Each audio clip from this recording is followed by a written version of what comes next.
Sorg tager den tid, det tager.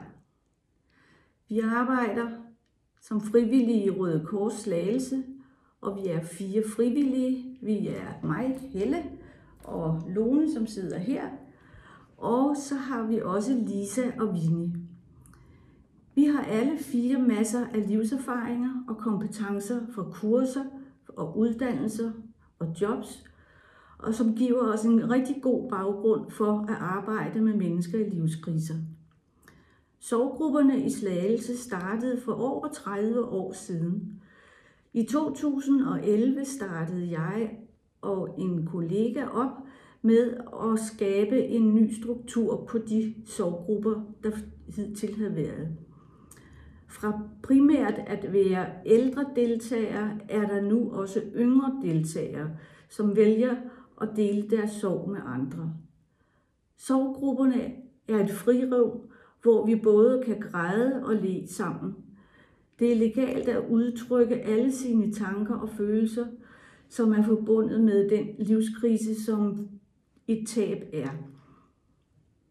Vores rolle er at hjælpe og støtte grupperne og fremme livsmod. Vi har nu 4 sorggrupper kørende. En gruppe fra midt i 60 og opefter, 2 yngre grupper fra midt i 20'erne og opad, og så har vi en ny etableret gruppe for familier. Det kan være tab af en ægtefælle, en partner, en forælder, søskende, en kær ven eller veninde.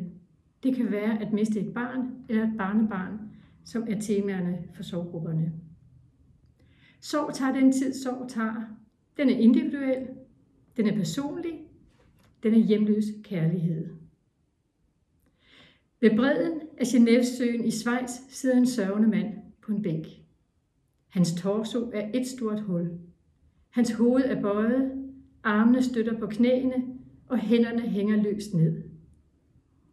Det er en bronzeskulptur. Melancholia hedder den.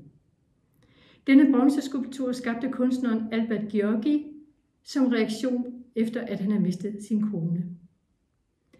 Billedet af Melancholia står i vores lokale, hvor vi mødes med sorgramte voksne. De siger alle, at dette billede nøjagtigt udtrykker den følelse, de sidder med. At dette billede meget præcist udtrykker det, som er så svært at sætte ord på. Sorg er lettere at bære i fællesskab.